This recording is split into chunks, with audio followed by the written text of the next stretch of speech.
Last class में हम लोगों ने वेक्टर प्रोडक्ट को डिटेल से देखा था, काफ़ी डिटेल से देखा था। उसी की थ्योरी में आगे बढ़ेंगे और वेक्टर प्रोडक्ट में जो जो मैथमेटिक्स लगती है, सिंपल सिंपल मैथमेटिक्स लगती है कि भाई कम्यूटेटिव होता है कि नहीं, एसोसिएटिव, डिस्ट्रीब्यूटिव, ये सब होता है क्या, उस पर बात करेंगे। ठीक है, तो continuing last yesterday's class, text में से पढ़ते हैं ताकि आपके पास नोट्स रहें जहाँ से पढ़ने के, जो आपको लगे अंडरलाइन कर लीजिएगा। A vector product of two vectors a and b is a vector c such that magnitude of c is equals to ab sin theta। Magnitude पे कोई दिक्कत है क्या? where theta is the angle between the two vectors। इतना underline कर लीजिए, जो मैंने अंडरलाइन किया है वो अंडरलाइन कर लीजिए।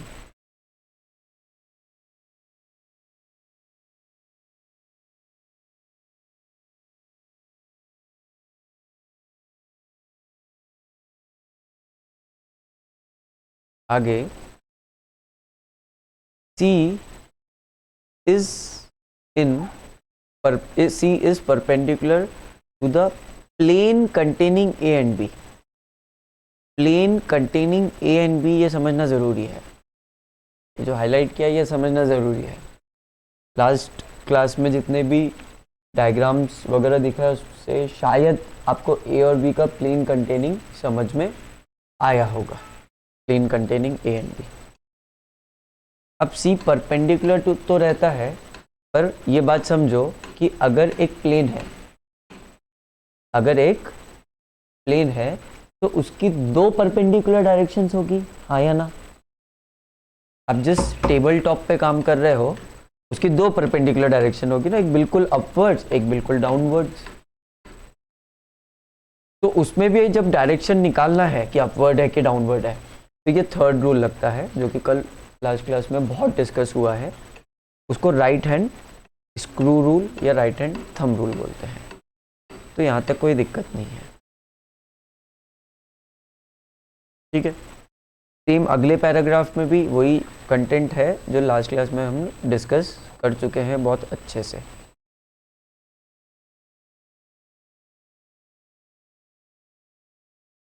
अब पढ़ते हैं simplified version right hand rule का। वो भी कल डिस्कस हुआ था, लास्ट क्लास में डिस्कस हुआ था कि अगर आप अपनी पाम को खोल लें और फिंगर्स, जो 4 फिंगर्स है उनका डायरेक्शन ए वेक्टर की तरफ रखें, जिस भी डायरेक्शन में ए वेक्टर है, और जो आपका पाम है वो बी वेक्टर की तरफ इशारा करें। जैसे सपोज ए वेक्टर इस तरफ है तो आपने फिंगर्स को ए वेक्टर की तरफ खोल लिया। अब बी वेक्टर सपोज ऊपर है तो फिर आप हाथ को ऐसे एडजस्ट करोगे। बी वेक्टर अगर सपोज मेरे पास है तो आपको हाथ को ऐसे एडजस्ट करोगे, keeping the direction of A vector fix. अगर ए वेक्टर मेरी तरफ है तो फिर उस समय बी वेक्टर मेरी तरफ है, ए वेक्टर इस तरफ है, बी वेक्टर मेरी तरफ है, तो उस समय जो थंब का डायरेक्शन रहेगा वो दिखाएगा direction of resultant vector, that is C vector. समझे क्या? एक बार ओरिएंट करेंगे। अगर ए वेक्टर ऊपर की तरफ है, ओरिएंट करिए हाथ को, ए वेक्टर ऊपर की तरफ है ना, और बी वेक्टर आपसे दूर जा रहा है। सब लोग ओरिएंट करिए हाथ को। ए वेक्टर ऊपर की तरफ है और बी वेक्टर आपसे दूर जा रहा है, तो फिर रिजल्टेंट वेक्टर का डायरेक्शन ये। अगर ए वेक्टर ऊपर की तरफ ही है और बी वेक्टर आपके तरफ आ रहा है तो सी वेक्टर का डायरेक्शन बदल गया। अगर ए वेक्टर ऊपर की तरफ है और बी वेक्टर इस तरफ है, मेरी ये कौन सी साइड है, लेफ्ट राइट जो भी हो, इस तरफ समझ लो, है ना। मिरर इमेज में दिक्कत आ जाती है, ये वाली साइड समझ लो। तो सी वेक्टर का डायरेक्शन दिख रहा है। अगर ए वेक्टर इस तरफ है और बी वेक्टर ऊपर की तरफ है तो फिर रिजल्टेंट वेक्टर बी वेक्टर, क्योंकि ऊपर की तरफ है तो मैं हाथ पाम ऐसे खोलूंगा ना, समझ में आ रहा है थोड़ा थोड़ा, तो सी वेक्टर मेरे से दूर जाते हुए रहेगा। क्लियर? अब ये 9th 10th में भी क्या होगा, मैग्नेटिज्म में फ्लेमिंग्स लेफ्ट हैंड और राइट हैंड रूल्स में। फ्लेमिंग लेफ्ट हैंड रूल और राइट हैंड रूल, ये जो अपन कर रहे हैं ना, इसी के आउटपुट्स हैं। ये जो अपन कर रहे हैं ना, फंडामेंटल रूल है। Right hand thumb rule fundamental rule है, उसी से फ्लेमिंग लेफ्ट हैंड और राइट हैंड रूल निकले थे। वो फंडामेंटल नहीं, वो एप्लीकेशन है। ये दोनों rules right hand thumb rule से निकले। तो ये जो मैंने बताया ये एक सिंपलर या ऑल्टरनेट वर्जन है और कर्लिंग वाला एक ऑल्टरनेट वर्जन है और दूसरा तरीका। कोई सा भी कर सकते हो, दोनों ही सिंपल है खूब। इधर से पढ़ेंगे, it should be remember that there are two angles between the vectors A and B. क्या बोल रहा है ये, ए वेक्टर अगर ऐसा है और बी वेक्टर ऐसा है, बोर्ड पे देखिए, ए वेक्टर अगर ऐसा है और बी वेक्टर ऐसा है, तो ये महाशय बोल रहे हैं कि इनके बीच में दो एंगल्स हैं। मेरे को तो एक ही दिख रहा है, दूसरा कौन सा है, ए के दो है, रिफ्लेक्स एंगल, बिल्कुल सही। दूसरा एंगल रिफ्लेक्स एंगल बनेगा which will be 360 minus theta. ठीक है, तो वही बोला है उसने कि दूसरा एंगल 360 माइनस थीटा रहेगा। हम लोगों को कंसिडर क्या करना है, वो एंगल जो छोटा हो। नहीं तो एक बोलेगा कि ए बी रोटेट कर रहे हो तो ए बी ऐसे रोटेट करने की जगह ऐसे रोटेट कर लो, 360 माइनस थीटा से रोटेट कर लो, तो थंब का डायरेक्शन चेंज हो जाएगा। ऐसे रोटेट करोगे और ऐसे रोटेट करोगे तो थंब का डायरेक्शन चेंज हो जाएगा। तो बड़े एंगल से रोटेट नहीं करेंगे। ठीक है, कर भी लोगे और अगर प्रॉपर मैथमेटिक्स लगाओगे answer will result in the same thing. क्यों? क्योंकि आप लगाओगे कॉस थीटा साइन थीटा और साइन 180 तक पॉजिटिव है। अगर दूसरी तरफ से रोटेट करोगे तो जब ए बी साइन थीटा करोगे तो साइन नेगेटिव दे देगा, तो आपका डायरेक्शन का नेगेटिव मतलब वही तो आ गया घूम फिर के। पर क्यों कंफ्यूज हो अपन, पहले ही थोड़ा सा ऐसा चीज़ है तो कंफ्यूजन क्यों क्रिएट करें। अपन तो सिर्फ याद रखेंगे 180 से छोटा है और जो खतरों का खिलाड़ी है वो दूसरी तरह से भी कर सकता है। तो मैथमेटिक्स लगाते आना चाहिए। मैथमेटिक्स ऐसा सब्जेक्ट है, उसके रूल्स पता है तो तुमको कोई गलत नहीं बता सकता, कोई गलत नहीं बोल सकता। तुमको कॉन्फिडेंस हो नहीं हो, रूल्स पता है, तुमने सही सॉल्व किया है तो answer will speak out in itself. बोलते हैं ना मैथमेटिक्स स्टैंड्स अलोन, वो अकेले खड़ी हो जाती है। फिजिक्स को टेके की ज़रूरत है, मैथमेटिक्स के टेके की। केमिस्ट्री को भी सपोर्ट की ज़रूरत है मैथमेटिक्स की और दूसरे लैंग्वेजेस की। तो मैथमेटिक्स एब्सोल्यूट है। चलिए आगे चलते हैं।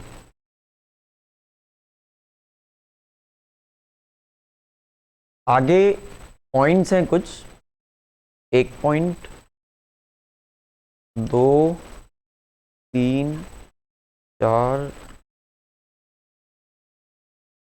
4 पॉइंट्स हैं। इस पे क्वेश्चन बनता है, 3 मार्क का क्वेश्चन आता है, state difference between dot product and cross product. इसी में से सारा आंसर मिल जाएगा आपको। Difference between dot product and cross product, इसी में से सारा आंसर मिल जाएगा। सबसे पहले कम्यूटेटिव प्रॉपर्टी समझते हैं क्या? भूल गए 8th क्लास। कम्यूटेटिव प्रॉपर्टी मतलब उल्टा सीधा एक समान। तो कम्यूटेटिव प्रॉपर्टी एडिशन पे लगती थी क्या, मल्टीप्लिकेशन पे भी लगती थी क्या, सब्सट्रैक्शन पे लगती थी क्या, डिवीजन पे लगती थी कम्यूटेटिव प्रॉपर्टी सिर्फ एडिशन और मल्टीप्लिकेशन पे लगती थी स्केलर्स में, हमको मल्टीप्लिकेशन की बात करनी है वेक्टर्स में।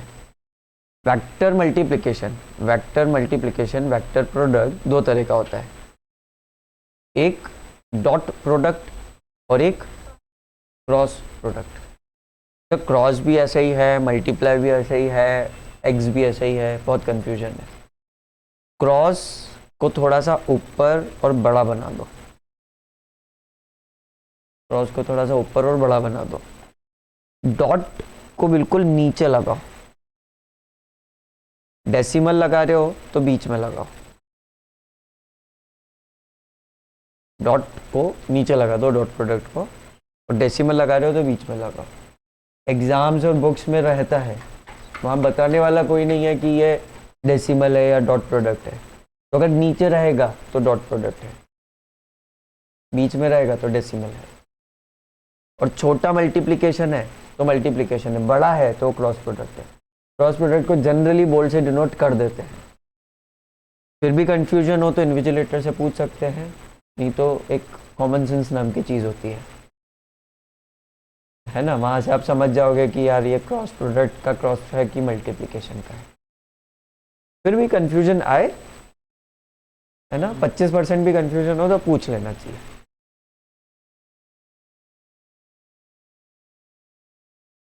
तो dot product, cross product, vector product में dot product, cross product,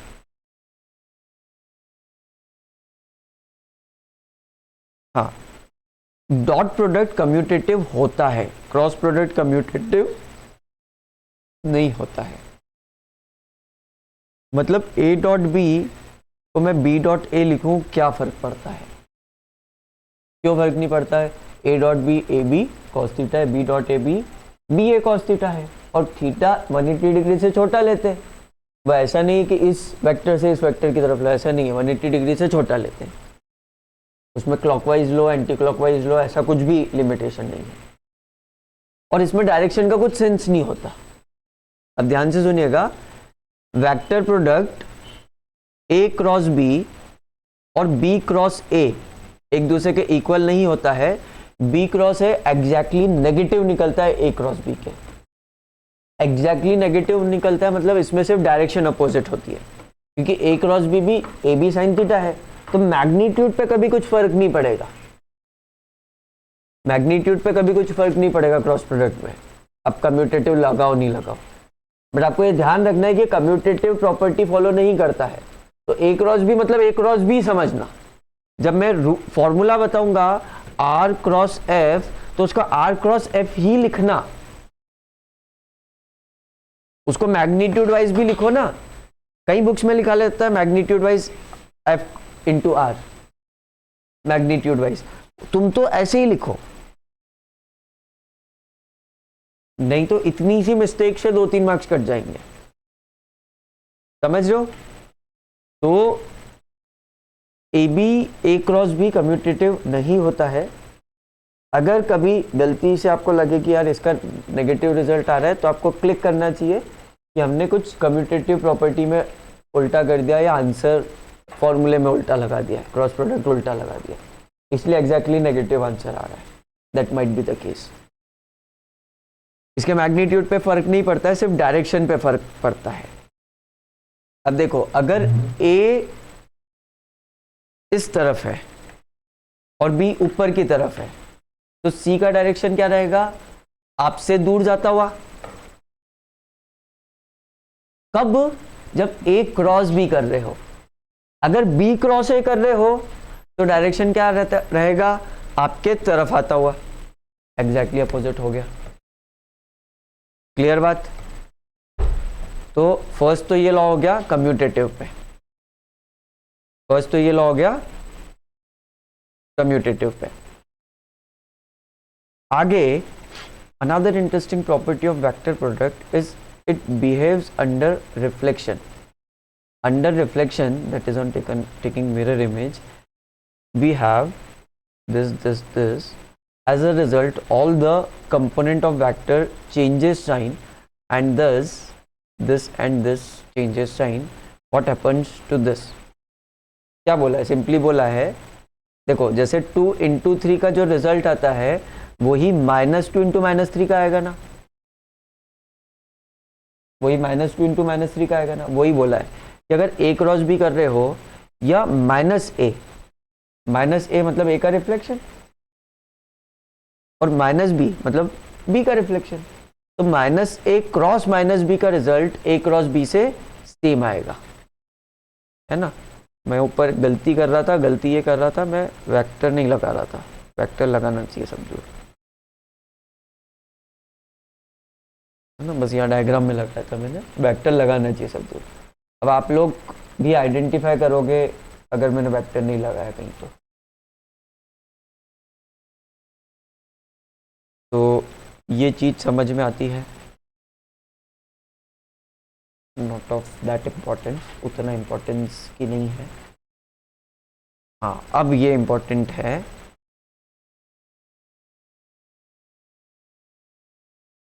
both scalar and vector product are distributive with vector addition। Vector addition पे ये डिस्ट्रीब्यूटिव लॉ फॉलो करते हैं बहुत अच्छे से, डिस्ट्रीब्यूटिव एडिशन पे वेक्टर लॉ फॉलो करते हैं। पर क्रॉस प्रोडक्ट का डिस्ट्रीब्यूटिव फॉर्मूला लगाना एक चैलेंज रहता है।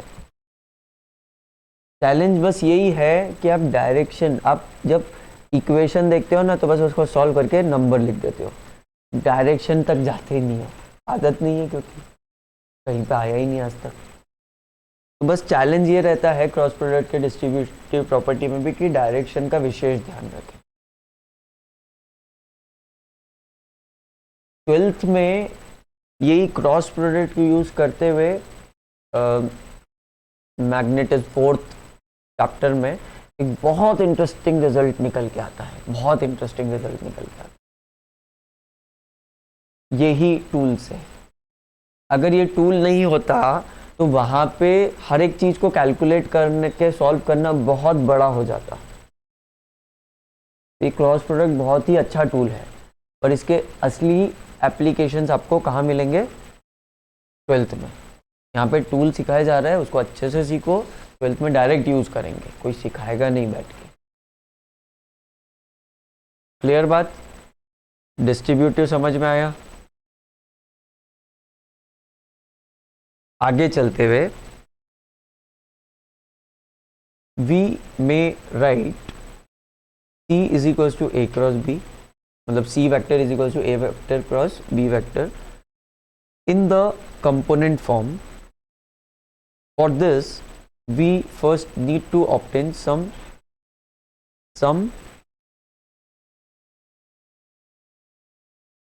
element। मतलब क्या?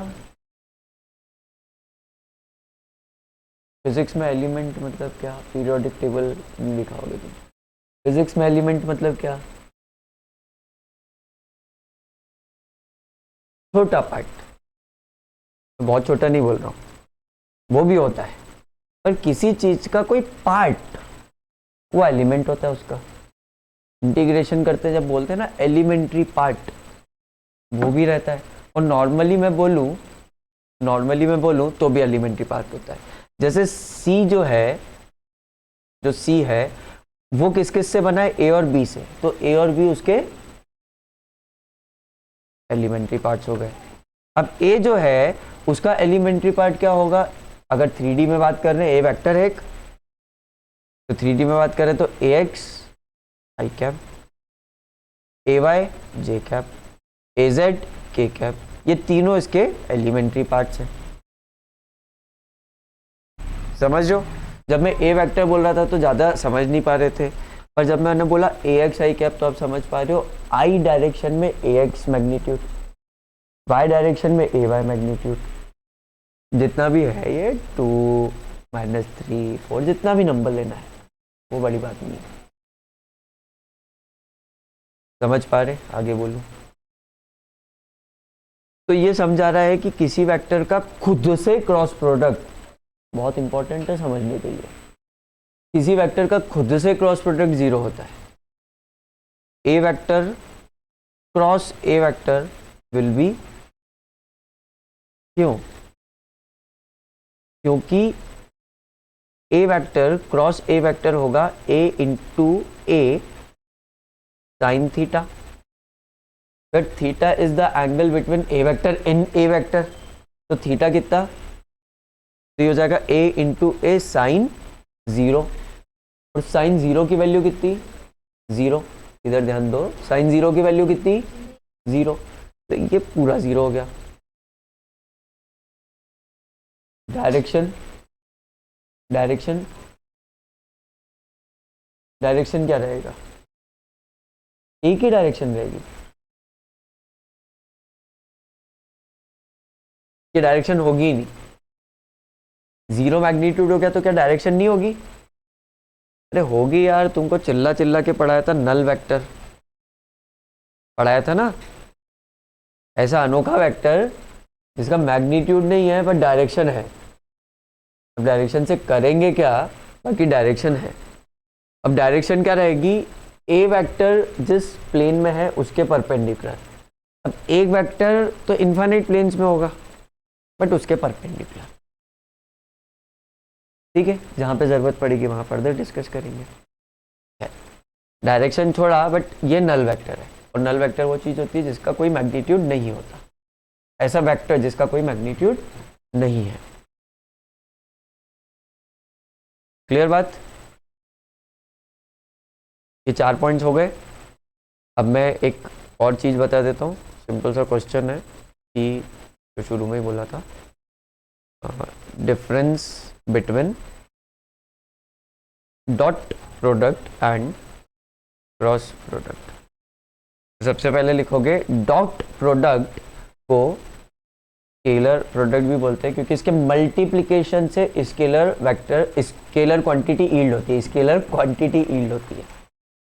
और क्रॉस प्रोडक्ट को वेक्टर प्रोडक्ट भी बोलते हैं, क्योंकि उसके मल्टीप्लिकेशन से, उसको यूज करने से जो यील्ड होता है वो वेक्टर क्वांटिटी रहती है, या वहां पे इसको यूज करते हैं जहां पे वेक्टर्स आउटपुट है।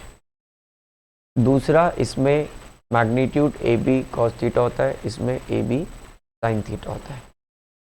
कम्यूटेटिव लॉ फॉलो करता है, कम्यूटेटिव लॉ फॉलो नहीं करता, डिस्ट्रीब्यूटिव लॉ फॉलो करता है, डिस्ट्रीब्यूटिव लॉ फॉलो करता है, ठीक है। क्रॉस प्रोडक्ट में एक पॉइंट और ऐड कर सकते हैं, चाहो तो आप फर्स्ट पॉइंट में कर लो या अलग से लिख लो। स्केलर का कोई डायरेक्शन नहीं होता, कोई डायरेक्शन नहीं होता क्योंकि स्केलर क्वांटिटी है।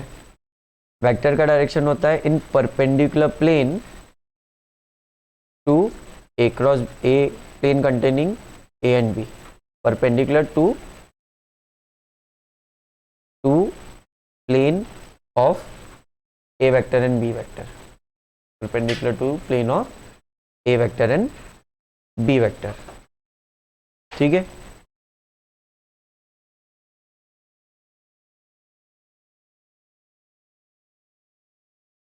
और फिर इसमें right hand thumb rule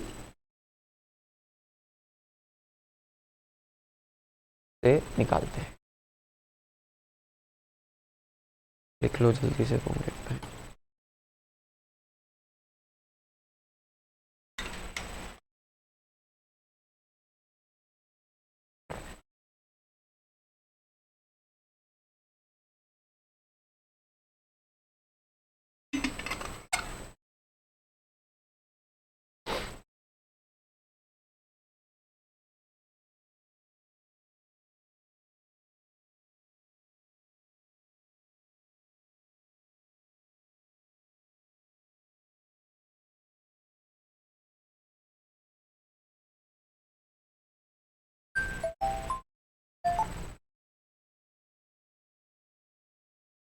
hello, हाँ भव्य।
लिख लिया होगा।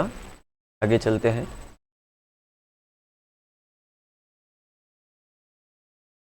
देखिए अपनी अपनी कॉपी में लिखिए आई कैप का मतलब क्या होता है। 3-4 वर्ड का होता है। लिखिए अपनी कॉपी में आई कैप का मतलब क्या होता है।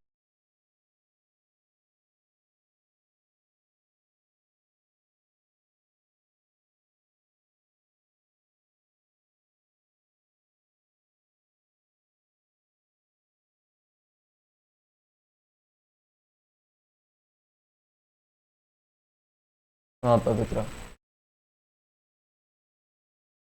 आई कैप ये मतलब होता है आई कैप का। कौन बताएगा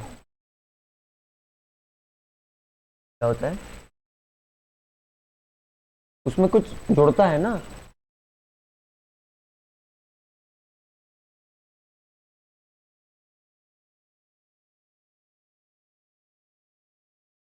तो उसने क्या बोला, तभी तो सेम बोल रहे हो लगभग, मीनिंग तो सबका ही सेम है। आई कैप मतलब अलोंग एक्स एक्सिस तो है, बट क्या चीज। हाँ यूनिट वेक्टर। ये यूनिट वेक्टर क्यों भूल जाते हो तुम। यूनिट वेक्टर है ना आई कैप। कैप मतलब जो यूनिट वेक्टर रहता है उस पर कैप लगता है। कैप की उपाधि मिलती है उसको। और नॉर्मल वेक्टर का मैग्नीट्यूड कुछ भी हो। अब अपनी कॉपी में लिखो यूनिट वेक्टर का क्या इंपॉर्टेंस है। 2-3 वर्ड का है आंसर।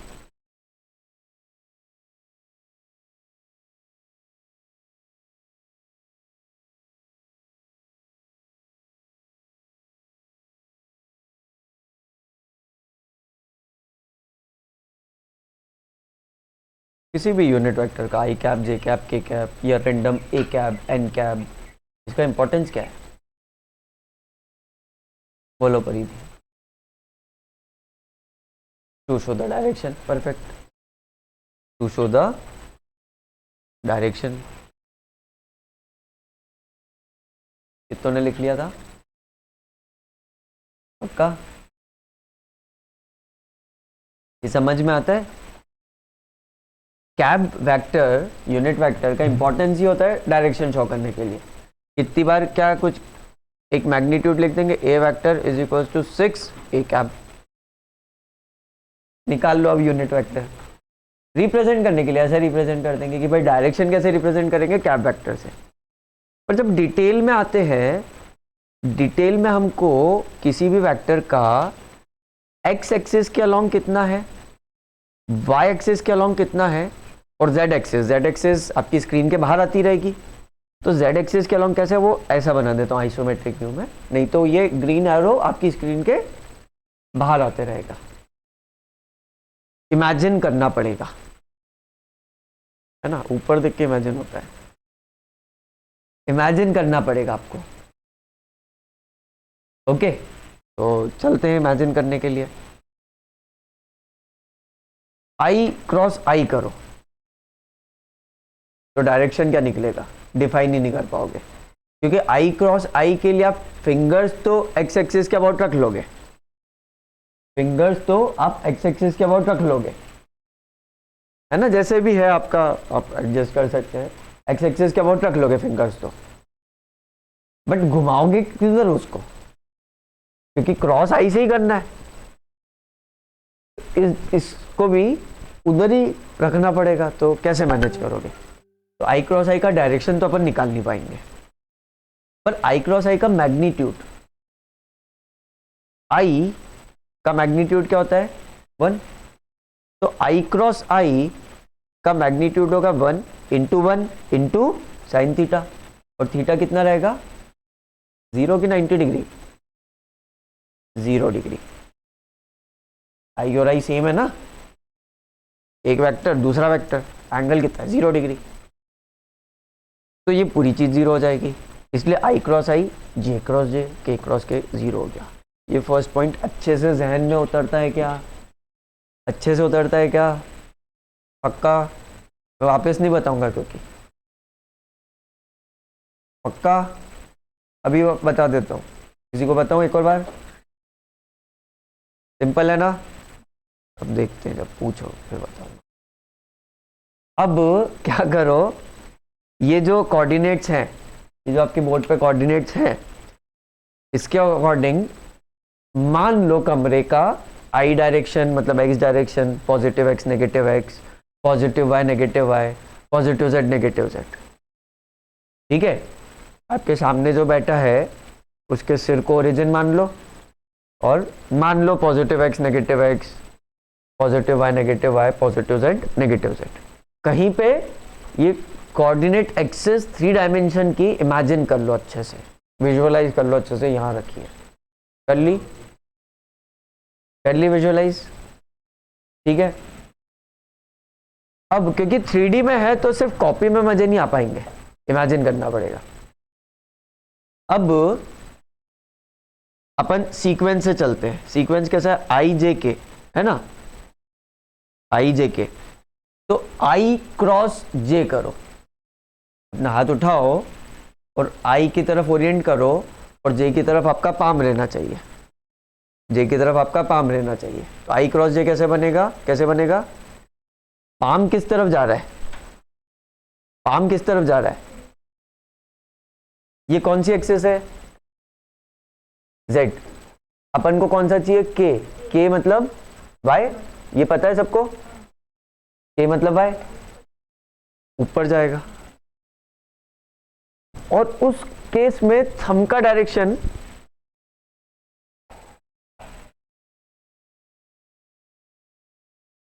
मैं वापस बोलता हूं, मैंने कुछ गलत बोल दिया। क्या करा था अपन ने? आई क्रॉस जे।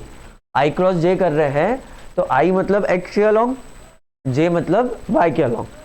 तो जे ऐसा हाथ बनेगा मेरा, ऐसा हाथ बनेगा, है ना? आपकी स्क्रीन में मिरर इमेज आ सकती है, तो आपका हाथ एग्जैक्टली अपोजिट बन सकता है। तो यहां क्लास के बच्चों के लिए ऐसा हाथ बन रहा है मेरा। ठीक है, जब स्क्रीन पे देख रहे हो तो हो सकता है मिरर इमेज बन रही हो, तो हो सकता है मेरा हाथ उल्टा जा रहा हो, तो वो कंसिडर करके कर लेना। आई इधर जा रहा है मेरा पॉजिटिव एक्स, और पॉजिटिव वाई इधर जा रहा है, तो मेरा इसका रिजल्ट क्या आ रहा है? रिजल्टेंट डायरेक्शन क्या आ रहा है? ये मतलब के, ये मतलब के।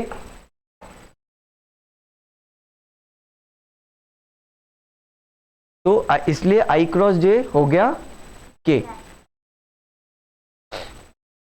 इसलिए आई क्रॉस जे हो गया के। ठीक है। अब आपने ये ध्यान नहीं दिया कि मैं हाथ कौन सा यूज कर रहा हूं, और यूज कौन सा करते हैं, तो किसी ने भी नहीं बोला। पर मेरा डायरेक्शन क्या आ रहा है? के आ रहा है कि माइनस के आ रहा है? क्योंकि मैं लेफ्ट यूज कर रहा हूं, क्योंकि मैं लेफ्ट यूज कर रहा हूं। राइट अगर मैं यूज करूंगा, और राइट ही यूज करना है, और राइट ही यूज करना है, तो जब मैं राइट यूज करूंगा तो क्या आएगा? पॉजिटिव के। तो अगर कभी उल्टा आते रहे तो टीचर से पूछ लेने, इन्विजिलेटर से, लेफ्ट हैंड कौन सा है। जैसे मेरे को भी भ्रम हो गया ना, आपका ये वाला हाथ उठवाना था मेरे को, तो मैंने भी ये वाला उठा लिया, तो एक्चुअल में ये वाला राइट वाला यूज करते। तो आई क्रॉस जे आपने के बताया, जे क्रॉस आई,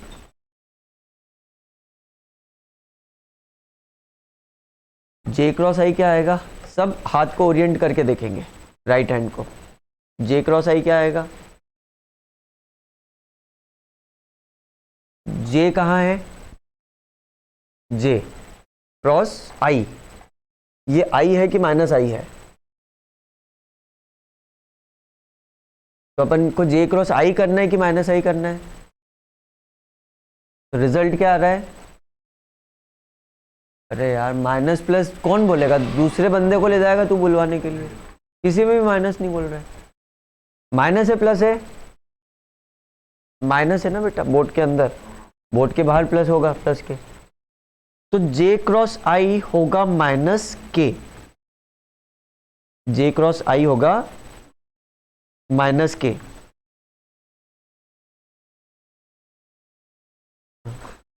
नहीं, लिखने के लिए जगह चाहिए, इसलिए थोड़ा कर रहा हूँ, हटा दूंगा फिर, बुरा मत मान। एनसीईआरटी मिटा दी। आपने अभी थोड़ी देर पहले ही पढ़ा ना, A cross B is equals to minus B cross A. क्या ये दोनों उस चीज को जस्टिफाई करते हैं? A cross B is equals to minus B cross A, that is I cross J is equals to minus J cross I, और वो दिख भी रहा है, इसलिए के और माइनस के है। जे क्रॉस के क्या निकल रहा है?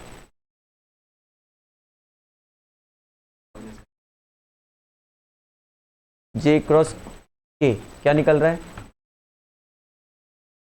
प्लस आई कैप निकलेगा। करके देखो प्रॉपरली। मैं लिख भी रहा हूँ, बोल भी रहा हूँ यार, अब कितना गैप क्या है, समझ ना, ध्यान से कर। जे क्रॉस के क्या बनेगा? प्लस आई। के क्रॉस जे क्या बनेगा? माइनस आई। करके देखा कि ऐसे ही बोल रहा हूँ? करके देखो। नहीं नहीं, करके देखो। हाथ ओरिएंट करना आना चाहिए, आदत बननी चाहिए, है ना? ठीक है। के क्रॉस आई, के क्रॉस आई प्लस जे की माइनस जे? के क्रॉस आई।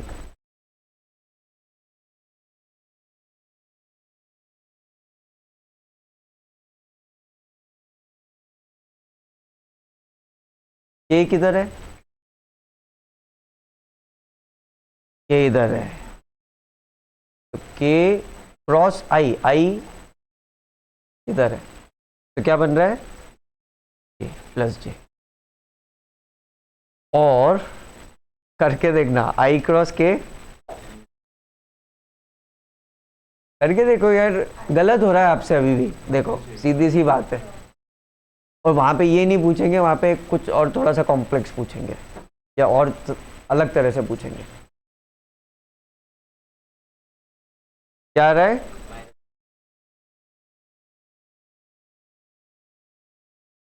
अब याद करने का तरीका, आई जे के आई जे के आई जे के बोलो।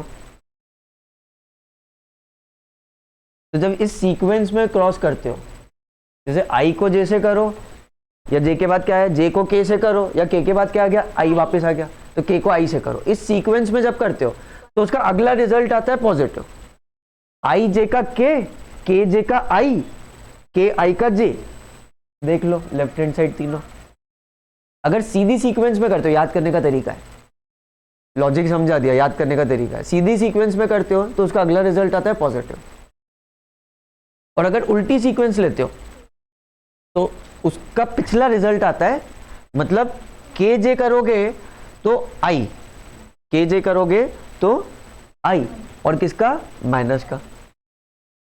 याद करने की ऐसे जरूरत नहीं है, करना चाहो तो कर लो, जल्दी से आ जाता है रिजल्ट। क्योंकि अभी जो बताने वाला हूं उसमें एक क्वेश्चन 2 मार्क्स का आएगा, और उसमें 9 बार ये चीज करनी पड़ेगी।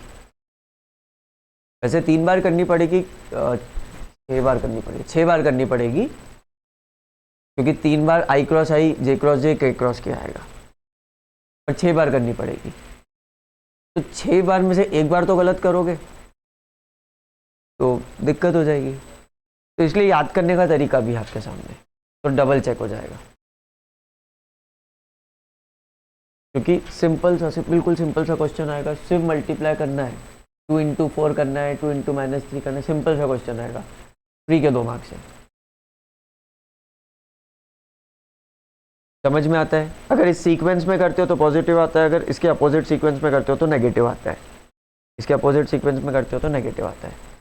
ये याद करने का तरीका किसी तरह से लिख लो, एक स्टेटमेंट लिख लो या कुछ सिंबल बना लो, याद करने का तरीका थोड़ा सा लिख लो।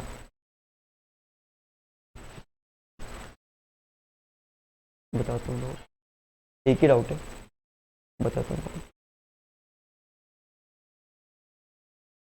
एडिशनल भी होगी, समरी रीड करना शुरू कर दी इसकी, सारे चैप्टर्स की। पॉइंट्स बाउंडर भी पढ़ता है क्या?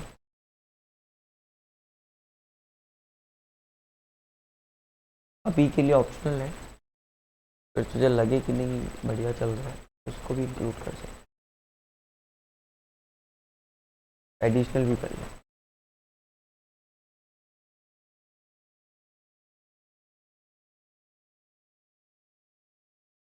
हाँ हाँ।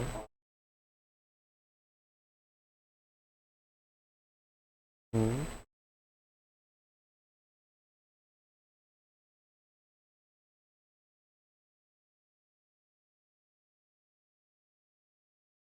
नहीं समझ पा रहा हूँ मैं बताता हूँ ना अभी, बिल्कुल इसमें नहीं, वो चलेगा ही नहीं। लिख लिया पक्का?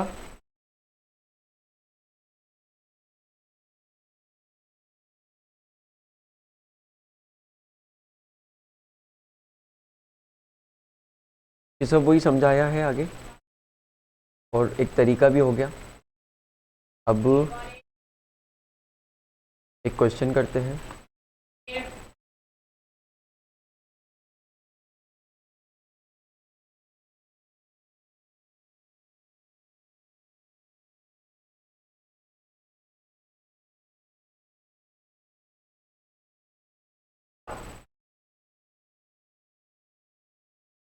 किसी भी वेक्टर को जब रिप्रेजेंट करते हैं एनालिटिकली तो कैसे करते हैं? अगर कोई भी वेक्टर लिखा रहता है तो कैसे लिखा रहता है? कोई भी वेक्टर की वैल्यू लिखी रहती है तो कैसे लिखी रहेगी एनालिटिकली? कैसे लिखी रहेगी बोलो? उसका एक्स कंपोनेंट अलग, वाई कंपोनेंट अलग और जेड कंपोनेंट अलग। दिखने के लिए बड़ा रहता है पर सबसे सही तरीका होता है रिप्रेजेंट करने का वेक्टर को। और भी तरीके हैं बहुत सारे वेक्टर को रिप्रेजेंट करने के, बट जो फाइनल उतर के तरीका आता है वो ये है कि A vector is equals to A X I cap plus A Y J cap plus A Z K cap. A X A Y A Z क्या है? A X A Y A Z क्या है? Magnitude of respective X Y and Z direction. अब A x x direction से इसको कौन बता रहा है इक्वेशन में? आई कैप बता रहा है, एक्स नहीं बता रहा है, वो आई कैप बता रहा है कि वो एक्स डायरेक्शन में है। मैग्नीट्यूड को जब मैंने यूनिट वेक्टर से मल्टीप्लाई किया तो एक्स में कितना मेरा वेक्टर जा रहा है वो पूरा आ गया, इसलिए यूनिट वेक्टर की जरूरत पड़ी। बस मैग्नीट्यूड से मल्टीप्लाई कर दो पूरा वेक्टर निकल जाता है। तो हालांकि ऐसे भी रिप्रेजेंट कर सकता हूँ मैं, magnitude of A into A cap. ये ए कैप एक रैंडम डायरेक्शन है। खैर बी वेक्टर भी कुछ इसी तरह का रहेगा, B X B Y B Z. अगर मैं ए क्रॉस बी करता हूँ तो आपका तो दिमाग जा रहा है कि ए बी साइन थीटा निकालो और डायरेक्शन निकाल लो, पर अगर मुझे ए और बी ऐसे दिया हुआ है, ज्योमेट्रिकली कुछ भी नहीं दिया हुआ है, तो मैं डायरेक्शन निकालूंगा कैसे? मेरे को ज्योमेट्रिकली दिया ही नहीं है तो मैं थंब कहाँ चलाऊंगा, राइट हैंड थंब रूल चलाऊंगा कहाँ? अगर मेरे को ज्योमेट्रिकली दिया रहता है ए इधर है बी इधर है तो मैं राइट हैंड थंब रूल चलाता, मैं थंब रूल चला ही नहीं पाऊंगा। तो ये जो कर रहे हैं अपन ये एनालिटिकल अप्रोच है, ये जो कर रहे हैं अपन ये एनालिटिकल अप्रोच है। सेम चीज की जब उसको इस तरह से रिप्रेजेंट करें, बोलूं आगे,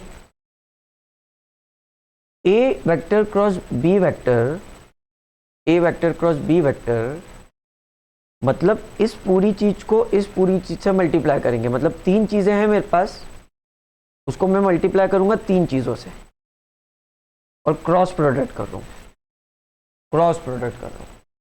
तीन चीजों को तीन चीजों से मल्टीप्लाई करोगे तो 9 चीजें निकल के आएगी। इसमें जो तीन चीजें वो आई जे के रहेगी, इसमें भी जो तीन चीजें वो आई जे के रहेगी, आई cap J cap K cap, आई cap J cap K cap. आई से मल्टीप्लाई होगा, आई से मल्टीप्लाई होगा, आई जे से मल्टीप्लाई होगा, आई के से मल्टीप्लाई होगा, जे आई से होगा, जे से होगा, जे के से होगा, के आई से होगा, के जे से होगा, के से होगा। वही 9 चीजें जो अपन ने ऊपर पढ़ी। आई आई जे के पढ़ा था वो जीरो हो जाएंगे, तो इन 9 में से 3 चीजें जीरो हो जाएगी, क्योंकि जब इनको मल्टीप्लाई करोगे तो आई आएगा, जे आएगा, के आएगा, बट 6 चीजें और आएगी, आई जे देगी जे के देगी आई, के आई देगी जे पॉजिटिव का, और इन्हीं के काउंटर पार्ट आएंगे, जे आई वो देगी माइनस के जे, के क्रॉस जे वो देगा माइनस आई। समझ पा रहे? मैथ्स में परम्यूटेशन कॉम्बिनेशन पढ़ते हो, उसमें जो बुद्धि जनरेट हुई है वो थोड़ी सी यहाँ लगा लेना, तो 9 के 9 दिख जाएंगे आपको, इमेजिन हो जाएंगे। तो आप 9 के 9 सीधे सीधे लिख भी सकते हो, ठीक है। पर 9 पार्ट्स लिखोगे तो एक लाइन में नहीं होगा, 1.5 लाइन में जाएगा। जब लिखने में कॉम्प्लेक्स होती है चीजें, जब ह्यूमन एरर जो होती है ना कि गलत लिख दिया, गलती से गलत लिख दिया, वो बढ़ जाती है। तो उस तरह से लिख सकते हैं पर उसमें गलती होने के चांसेस बढ़ जाते हैं, फेडअप हो जाते हैं। 9 चीजों का क्रॉस प्रोडक्ट निकाल लो, फेडअप हो जाओगे, 4-5 निकालोगे फिर जल्दी निकालोगे, टाइम भी जाएगा। तो इससे बचने के लिए एक मेथड है, एक तरीका है, जैसे ऊपर याद करने का तरीका होता है ना, वैसे इनने एक तरीका बना रखा है, जेन्युइन अप्रोचेस सब लोग लगाते हैं कि आप ऐसा लिखने की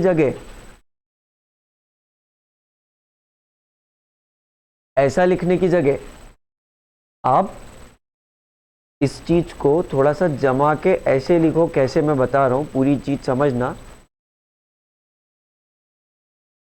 3 रोज 3 कॉलम्स बनाएंगे, मैट्रिक्स टाइप का एक बनाएंगे चीज, 3 रोज 3 कॉलम बनाएंगे, आई जे के। मैट्रिक्स पढ़ा नहीं होगा ना अभी, 12th में आएगा, उसमें भी हाँ डिटर्मिनेंट पढ़ लिया तुमने, इस बार आ गया मैट्रिक्स, लिमिट्स में है, ओके। आई जे के मतलब सिंपल सा होता है, ऐसा कुछ है नहीं कि उसका नॉलेज लगेगा, बहुत ही सिंपल सी चीज होती है। आई जे के, आई के नीचे जमाओगे ए एक्स, पहले मतलब ए वेक्टर जमा दोगे जो रेस्पेक्टिव मैग्नीट्यूड का है, के कैप के साथ क्या आएगा, ए जेड, और दूसरा वेक्टर नीचे जमा दोगे। पहला वेक्टर कौन सा जमाओगे, जो पहले लिखा है यहाँ पे, अगर बी क्रॉस ए लिखा है तो फिर यहाँ पे बी आएगा, समझो, this is the first vector. वो ए है या बी है उससे फर्क नहीं पड़ रहा, फर्स्ट वेक्टर होना चाहिए। अगर बी क्रॉस ए निकाल रहे हो तो सेकेंड रो में बी के कंपोनेंट्स आएंगे, बी के एलिमेंट्स आएंगे, ठीक है, और this is the second vector, तो B X B Y B Z. इतना समझ गए? अब इसका रिजल्ट निकालने के लिए एक सिंपल तरीका है। आप क्या निकालना चाहते हो, सबसे पहले एक रिजल्ट निकालना चाहते हो वेक्टर में, जिसका आई डायरेक्शन होगा कुछ, जिसका जे डायरेक्शन होगा कुछ, और जिसका के डायरेक्शन होगा कुछ, राइट? जिसका आई डायरेक्शन होगा कुछ, जे डायरेक्शन होगा और के डायरेक्शन होगा कुछ।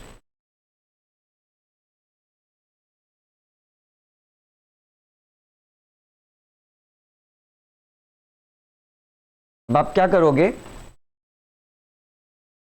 आई डायरेक्शन निकालना है तो आई वाला कॉलम छुपा दो, आई वाला कॉलम और आई वाली रो छुपा दो, और ये एरो याद रखो, मतलब इसका इससे मल्टीप्लिकेशन माइनस इसका इससे मल्टीप्लिकेशन, मतलब क्या, ए वाई बी जेड माइनस ए जेड बी वाई, है ना? ये सेम चीज 10th में भी आती है पर आपके कोर्स से ओमिट हो गई थी।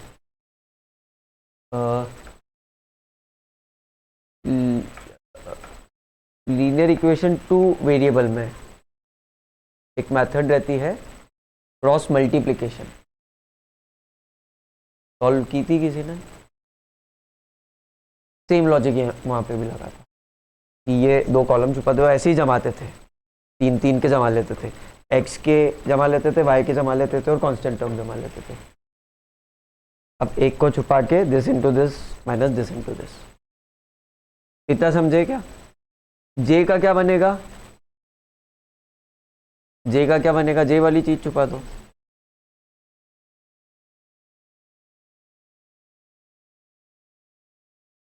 एक बच्ची बोली, बाकी भी बोलो, जे का छुपा दो। जे का बनेगा A X B Z minus B X A Z या A Z B X, right. पर जो जे वाला है ना उसमें माइनस लगता है। मैं दिखाता हूँ, ये लिखने का तरीका सही नहीं है, मैं साइड में दिखाता हूँ कैसे लगता है। और के का क्या बनेगा? ए एक्स बी वाई, के वाली छुपेगी ना, माइनस ए वाई बी एक्स। सब में प्लस लगता है, बस मिड वाली टर्म में माइनस लगता है, ठीक है।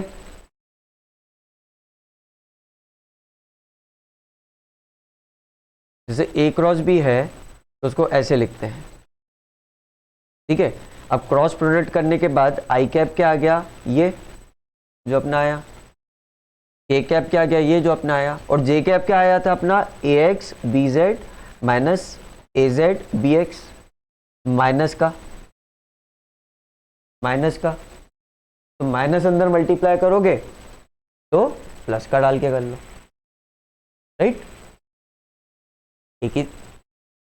एक तरीके से कर सकते हो। अगर क्रॉस में सीधे एक ही पैटर्न में चलना है, लेफ्ट टू राइट चलना है क्रॉस में पैटर्न बनाने के लिए, तो आप याद रखो कि जो जे कैप रहता है वो माइनस का आता है। या आप दूसरी चीज ध्यान रखो कि जे कैप में क्रॉस जो जब करते हैं तो उल्टा करते हैं, पहले ये क्रॉस करते हैं फिर लेफ्ट टू राइट करते हैं। समझ पा रहे हो?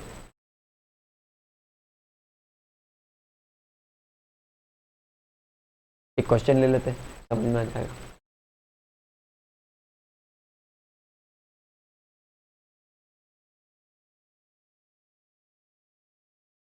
ये आपके सामने दो वेक्टर्स हैं ए और बी, इसका क्रॉस प्रोडक्ट निकालिए।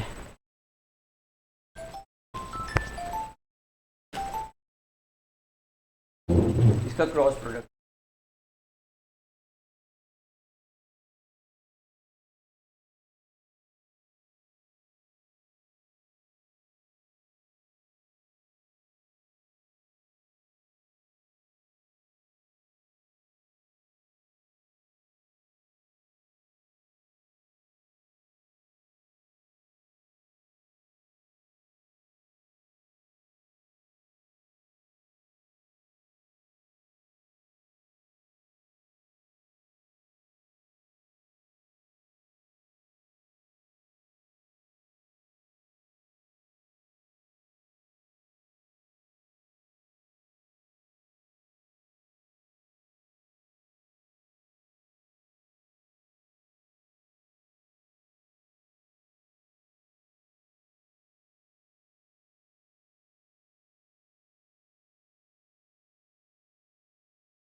कैसे कर रहे हो? मैट्रिक्स डिस्क्रिमिनेंट की अप्रोच से कर रहे हो कि डायरेक्ट कर रहे हो?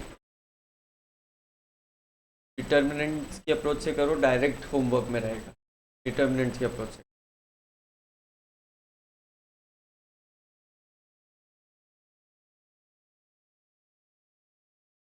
मैं आपके पीछे पीछे करते जा रहा हूँ, पहले खुद ट्राई करो, फिर मैं डिले में करते जा रहा हूँ, तो बोर्ड पे देखते जाना जिसको नहीं आया। तो पहले खुद ट्राई करना है।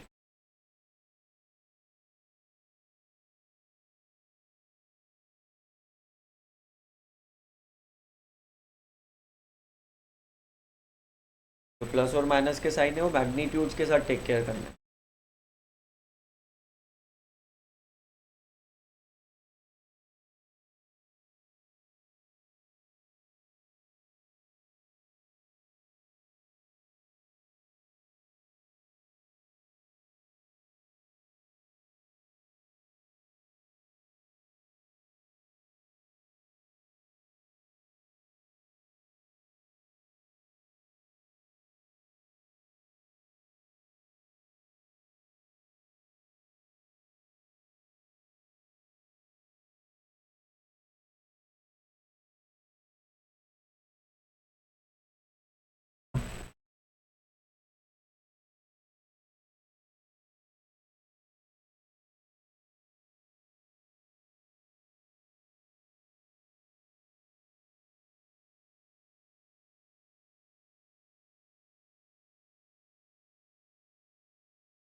जिनका हो गया हो वो सेम अप्रोच से बी क्रॉस ए करेंगे।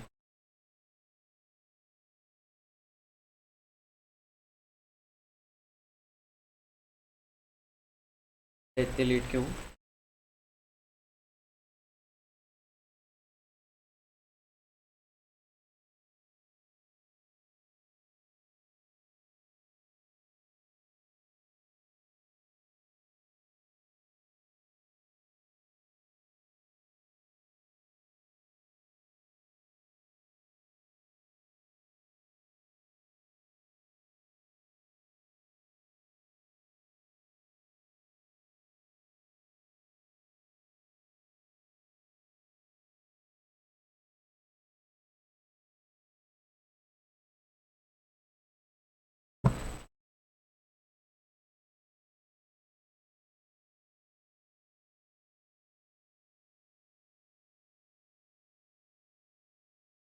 तो हो गया हो, सही आंसर आ गया हो, बी क्रॉस ए करेंगे सेम अप्रोच।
फर्स्ट सबका हो गया, कोई बचा है फर्स्ट में बताइए। बी क्रॉस ए करके देखिए, आपको करना क्या है, सेकंड रो बी के मैग्नीट्यूड्स की बनानी है, थर्ड रो ए के मैग्नीट्यूड। ऐसे एग्जाम में बिल्कुल हो सकता है कि आपको दे ए वेक्टर फिर लिखे बी वेक्टर और पूछते बी क्रॉस है, आपको ध्यान देना रहेगा कि बी वेक्टर के मैग्नीट्यूड सेकंड रो में है। कर लिया बी क्रॉस है सबने,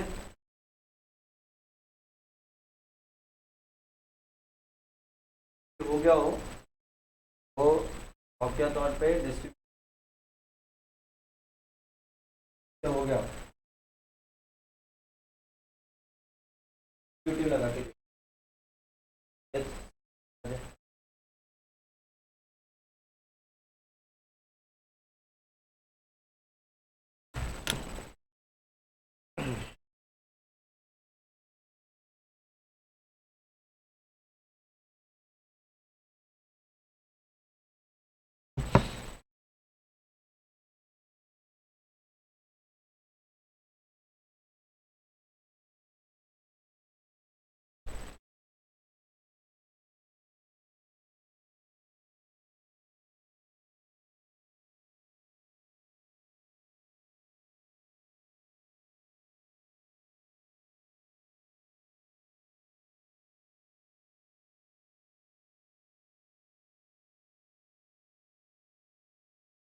पंद्रह सेकेंड और, जिसका हो जाए ठीक है।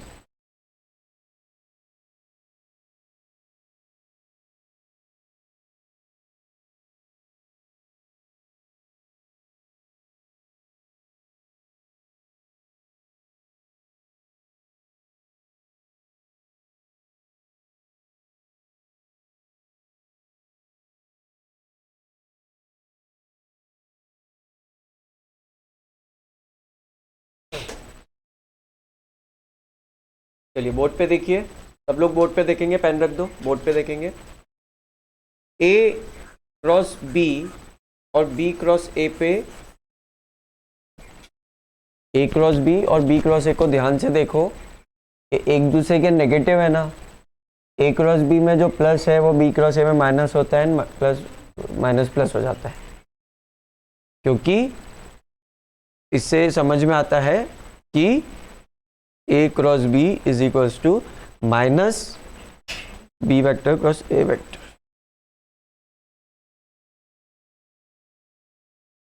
क्लियर बात? ये टॉपिक यहाँ पे ख़त्म होता है। एमसीक्यू शीट में इसके क्वेश्चंस नहीं है, तो या तो प्रदीप न्यूमेरिकल्स शीट में हो तो उसमें से कीजिएगा, इस सेक्शन के वेक्टर प्रोडक्ट के। वेक्टर प्रोडक्ट के मैं चाहूँगा, आप सब अच्छे स्टूडेंट्स हैं तो ऑब्वियसली मैं चाहूँगा जेई में भी अच्छे मार्क्स हैं सबके, तो प्रदीप के कॉन्सेप्चुअल या 1 मार्क के क्वेश्चन या ऐसे उठा के 20 क्वेश्चंस कीजिएगा शॉर्ट वाले।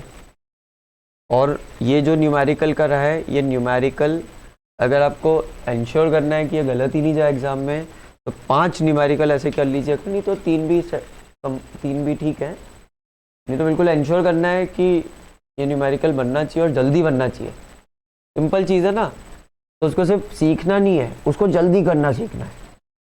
जल्दी करना सीख लिया तो आपके थोड़ा सा टाइम बच जाएगा एग्जाम में, स्ट्रेस बच जाएगा। तो 5 न्यूमेरिकल अगर आप इसके कर लेंगे तो आपकी अच्छी प्रैक्टिस हो जाएगी, आपके बिल्कुल फिंगर टिप्स पे आ जाएगी ये चीज़। और नहीं तो 3 भी बहुत है, सिर्फ सीखने के लिए तो 3 भी बहुत है। मल्टीपल चीज़ें हैं इसमें, तो मिस्टेक्स के चांसेस हैं, अभी भी है। आपकी अभी प्रैक्टिस नहीं हुई है, भले ही सही आंसर आया, बिल्कुल प्रैक्टिस नहीं हुई है अभी। दोनों नेगेटिव, एक पॉजिटिव, सब नेगेटिव, इन सब के आंसर्स नहीं पता है अपन को। जे में माइनस लगाना है नहीं लगाना है वो भूल जाओगे बार बार, तो 1-2 बार क्या भूलोगे, गलत आएगा तो फिर अच्छे से याद रहेगा ये गलत क्यों आया। एग्जाम में गलत हो जाएगा, उससे बेटर ये है, तो इसकी प्रैक्टिस अच्छे से करेंगे।